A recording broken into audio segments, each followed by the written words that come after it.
This video is going to be going over my Acolyte of Chayula sekhema trial runner that can do the trial of sekhemas without taking honor damage fairly consistently. And I'm going to start with going over some of the relics that I use and talk about how those relics play into actually part of the build, because this build is actually using the relics as part of the build setup to accomplish the thing. So first and foremost, what we're doing is we're stacking the defense increased mods on these small seal and urn relics. Now what I've done here on these is I've gotten slow potency on these two, and then what I've gone and done is quantity on the rest of them. Now you'll see when I go here to my relic thing, I can take these 6 out very fast, and when I am ready to do a no-hit run, I put these in and we are all set. That last flame goes right in there, and then it just goes right in. Because those don't have quantity, they're going to have a little bit more critical hit damage bonus reduction, and I think I have one more slow potency just for good measure on here, and just a little bit higher defense rolls because those are a little bit more expensive when you get quantity on quantity of relics on the other relics that you buy. So before I do that, there we go.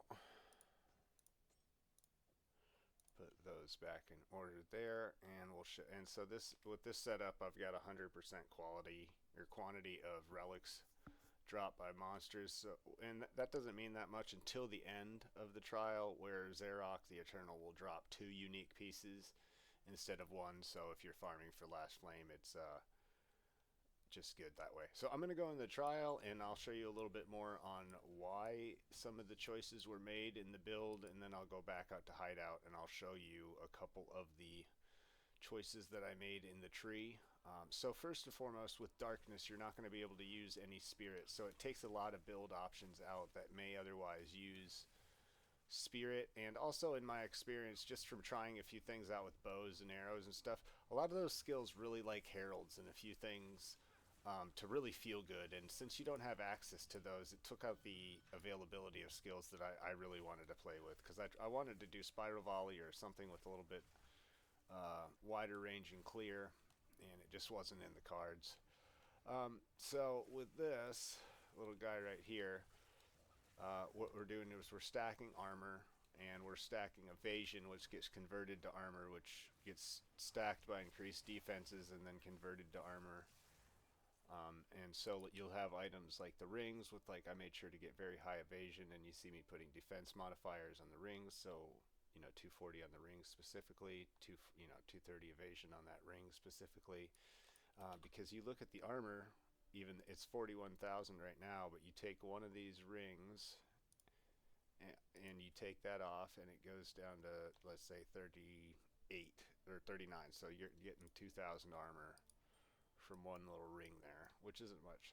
So the benefit of this build for Trial of Sekhema is, with 1 honor, every time you come up to one of these little shrines that says restore, or every time you come up to a thing that says cannot restore, it's not going to affect you. However, mods that say no defenses or no armor completely brick your run because you'll get 1 shot. The benefit of this also, with a high enough armor variable, is it doesn't matter how much damage you're doing as long as you're able to not die. It doesn't. So and then you just have to watch out for the last boss with the time traps. So we watch out for movement speed, and traps are faster. Those can be run enders and a very frustrating way to lose. And then we look out for things like no armor, no defenses, and then we can't have, those are like the big 4 you can't get, and it'll kill your run. Other than those, you're almost invincible. So you can take things like minions deal 40% less, and it won't really affect you.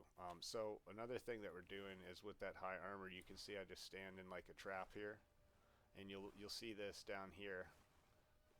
So 540 and every 5, or I think it's 5 seconds, that darkness reservation restores.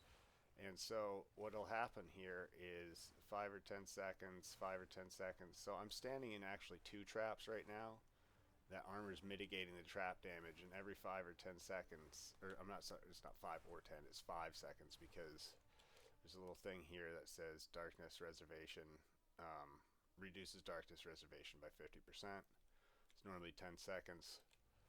It makes it go down. So I'm not losing any armor or honor when that happens because it's not able to hit my life or energy shield. So another thing that we're doing is you'll see like me walk through these fire hits here. I've got a node on the tree that is heat proofing, which is 25% of armor, also applies to fire damage taken from hits. And since most of the traps in this trial are going to be fire damage from hits, we just have to mitigate that, and it's going to mitigate a lot of our deaths. Now that does mean that lightning and cold hits from like monsters in the rooms and things that create lightning storms are going to be some of the most damaging type of damage you can take, because it's only going to be mitigated by 90% cold and 90% ele res. It's not going to have that armor mitigation. Or if you have a thing where it just takes away your armor, you'll see you can get hit through this 700 pool of darkness pretty easily. As far as physical hits, you're pretty good, and Zarokh is almost all physical hits. So you just have to watch out for a few things, and in this hourglass room specifically, where there's shocks and lightning ground effect. But the only other thing is going to be taking care of ignite. So you have to use a chest, or you have to use a helm that reduces the effect of ignite, because that will go straight through your darkness resistance, and it will hit your armor, and it would kill a no-hit run. So you have to be completely immune to ignite, not able to take damage, because there's also some monsters in here that'll have all damage ignites, and it's really frustrating. Even if you get like a high ignite threshold, there's still some stuff that will hit you through it and ignite you through just a high avoidance. It has to be immunity, or I probably wouldn't play this build that way. As far as the other spirit problems that you sometimes run into, one of the bigger things is that blink. And so what we ended up doing is adding a like ball lightning warp, and what that actually lets us do is ball lightning warp roll, and so ball lightning warp roll, and so that means when you go on top of like a fire trap, it doesn't matter. Here, let me see if I'll find one trap, and then we'll go to hideout and look at a little bit more gear here. That's fine. Oh, that's wrong room.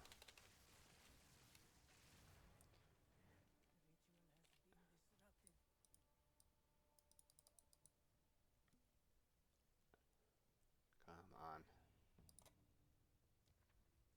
What we got here? Escape. Alright, so yeah, I'm trying to find a fireball trap just to use the dodge roll with.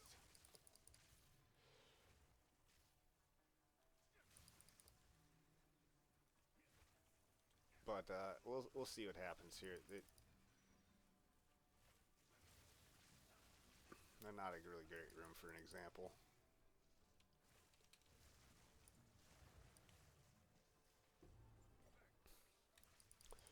Some of the other gear I'm using is just high armor gear. I made sure I got high armor, high mana on most of these pieces. The expensive piece that I'm using is a Maxa Hodl's Omen Crest. This cost me 15 divs. Before this, I was using a Saffles frame and an anvil necklace, which they worked, and you can do these runs. It was just a big loss in damage, and what happened was that anvil has a movement speed reduction, which it's just frustrating in this thing. So I stopped using that, but I was using that for a long time, and it was a lot of pain. So once I got this shield, it also added block value and some armor to the build. It was just a big upgrade. So I'm getting back to the hideout. Let me show you the other things that's going on with the build. So as far as gear, I'm using like just a big damage wand, nothing special, flat armor, no life, high mana, get some whatever, just stats and resistances. The gear isn't that special other than the chest piece. you need that ignite damage. Other than that, it's just high mana, high evasion, high armor. Life doesn't matter, and then try to get some mana regeneration, and you'll be fine.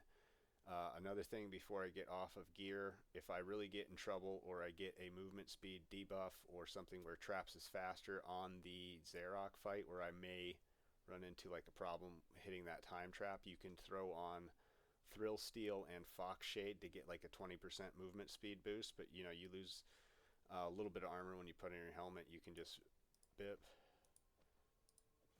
and do the trial. You'll get some movement speed out of it there. I just got to put it on my chest first. I really haven't had to use it, but if I had a Eternal Flame, if I had a Last Flame for 300 div on the line, I would definitely be using everything in my power to make sure I did not fail that portion of it. There's just a lot of things that you can do that I'm just not going to take the time for a one exalt coin. If I fail it, like, hey, I'll just count it to a misplay and play better next time. So belt is pretty standard, just high armor. High armor as you can get. Hot boots, high armor as you can get. Movement speed, some resistances. Same thing for all the gear. Nothing really that special. I'm using a shock charm. The ignite charms, they weren't as reliable because you're not killing everything instantly because you don't have spirit to. As far as the skill tree, the main thing we are doing is, so I went down here in the bottom and grabbed the iron reflexes and got these because I think it's a lot of armor. It also puts you right next to lightning rod. I am then going pretty much all the way up here to get some of this stuff in here and chain. And lightning quick was just, this tree was damaged. Everything else I think is pretty standard. I would, you don't have, if you want to go mapping with this build, I would take off Eldritch Battery and I would take off the Ignite chest and I put on a big fat energy shield chest. I put it on my other guy, but I'll just put on a big fat energy shield chest and go mapping if I need to get a group or something like that. So as far as the build, I went out from here. I picked up the mana regeneration and reduced mana cost. I'm using a Megalomaniac. I believe it's right here. The big two nodes that you're looking for on this entire tree that you have to get either on your amulet or on Megalomaniac are heat proofing, which is the 25% armor, also applies to fire damage taken from hits, and reinforced barrier, which is right here. And it is defend with 100% of armor while not on low energy shield. So we are using Eldritch Battery, which converts all energy shield to mana, which puts us at 0 of 0 energy shield, which is not low energy shield. So it's always on. It's just a defend. It's not going to show it on your armor sheet here when you look at it, but it's when you get hit, defense value will go up, and it should be a massive boost. And so that goes into the trial as well. How I figured this out was you get these boons and buffs with like no energy shield, and it wasn't really affecting. It actually gives you more mana to do it that way, but it wasn't affecting me negatively to have that no energy shield, even with like one of those mods where you get hit and it takes 5% of your energy shield off, even though it doesn't subtract honor, and you think it's going to kill you, but it doesn't. Excuse me, just one thing less to distract yourself with in there. I went out here. I did pick up these slow debuffs. I tried doing some stuff with the debuffs on you expire a little bit faster just to kind of break out of that stun for the time trap. I think the slow is better, the reduced slowing potency of movement effects. And the big thing with this build is I am doing maximum fire res on the jewels, and because those can also get armor on them, so like fire, armor, maximum fire res, skill effect duration, or elemental damage, or there's some good ones around here. I corrupted all my own, yada yada. I also got lightning damage. Like you can get lightning damage, lightning penetration, because you either have to pick that up on the tree to get like 30%. It's a good number to hit. There's just a lot of good things on the lightning jewels. And then I put cold res on the Moxahodl's Machination, and on the chest piece. So all of my jewels in every slot have maximum fire or maximum lightning resistance or maximum whatever, and most of them have armor on that as well. There's some points you could get on a Megalomaniac that would make you more tanky, namely heavy armor over here, somewhere over here, heavy armor, and but it's like 600 or 700 extra armor, which is decent. But this node right here, just the extra node gives you like 600 on its own too. So the thing I think is just more levels, and my guy is level 92 right now. If I were to level up further, I would probably go for this extra jewel slot right here and then put more stuff in there if I really wanted to, or I would go over to this zone right here and I would get skill speed and mana regen and extra lightning damage. Just really depends what you want to go to. I did path building it and look it up. This came out to be my most damaging tree immediately, but it's one of those things. It's only tip of the iceberg once the defensive layers are built, because that's the whole point of this thing, is to have that super high defensive. All right. I do not know where else to go. Oh yeah, my skills. Okay, so skills. I am Sigil of Power, Spark, Acceleration, more skill effect duration, more cast speed, LE focus, consider casting. Then I have Ball Lightning, Withering Touch. I don't really use that that much. I have Orb of Storms, Font of Mana, Magnified Effect, Lightning Exposure, Conduction, and supported skills do not expire unignited. Conductivity, Heightened Curse, Lightning Mastery, Arcane Surge. The Lightning Warp, less cost, Controlled Destruction, and area. I don't really use it. I just use it for the teleports. I could totally take a lot of that stuff off, but put Blind on it as well. Mana Tempest, Premeditation, Culling Strike. Then it'd be Flame Wall, Fire Mastery, Concentrated Effect, Fortress, Hourglass, Shield Charge, Ingenuity. So I will post all these on the build page as well. I think the reason I went through some of this stuff is that I looked at Unleash, and Unleash gave me more casts, but since I'm not actually trying to get more hits off of it, it created projectile clutter on the screen, and you wouldn't be getting as much damage, I think, or you wouldn't see what was happening as much at the very least with the Unleash. And I think Unleash is probably better for cast on crit setups. I also had Controlled Destruction in over LE Focus. However, the game or Path of Building told me that LE Focus was a little bit better, and I was already shocking from Orb of Storms, and I think I found a better spot for Controlled Destruction. Maybe it was, I'm not really sure where it was, but that's what I did. I think that sort of covers it.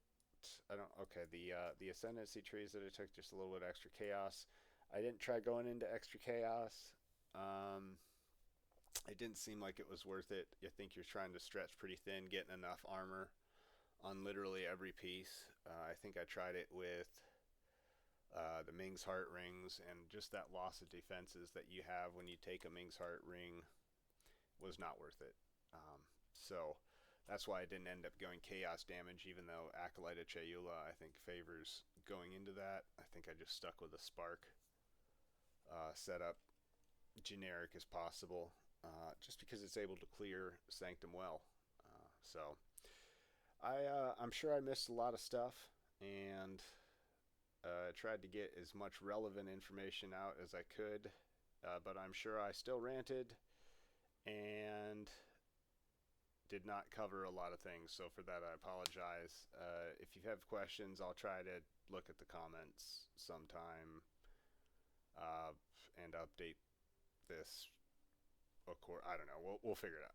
Thanks for watching. It's a fun build to play. It's not actually that broken, depending, because you have to gear so specific. I hope GGD doesn't nerf it, especially since they already had so many freaking temporalis dupes go out. Anyways, doing this last flame run, I don't think is well. I mean, you could still die. It's not like you can't die. It's not immuning anything. You can still die pretty easily. It's just a lot easier way to do it if you specialize. So also, there's some bonuses if you go to like level a friend that's level. Let's say they're level 2. They just got the waypoints. What it'll let you do is most other builds take honor damage even a little bit, and that other player doesn't have like honor resistance stuff. So you'll have a lot of problems getting a carry through all floors because you'll take honor damage somewhere along the line unless you just have something that kills those bosses instantly. Whereas this will not take any honor damage. You can just carry someone through literally all 4 trials currently at level whenever they can get the waypoint. So, alright, I'm done ranting now. We'll see how this build is received. So,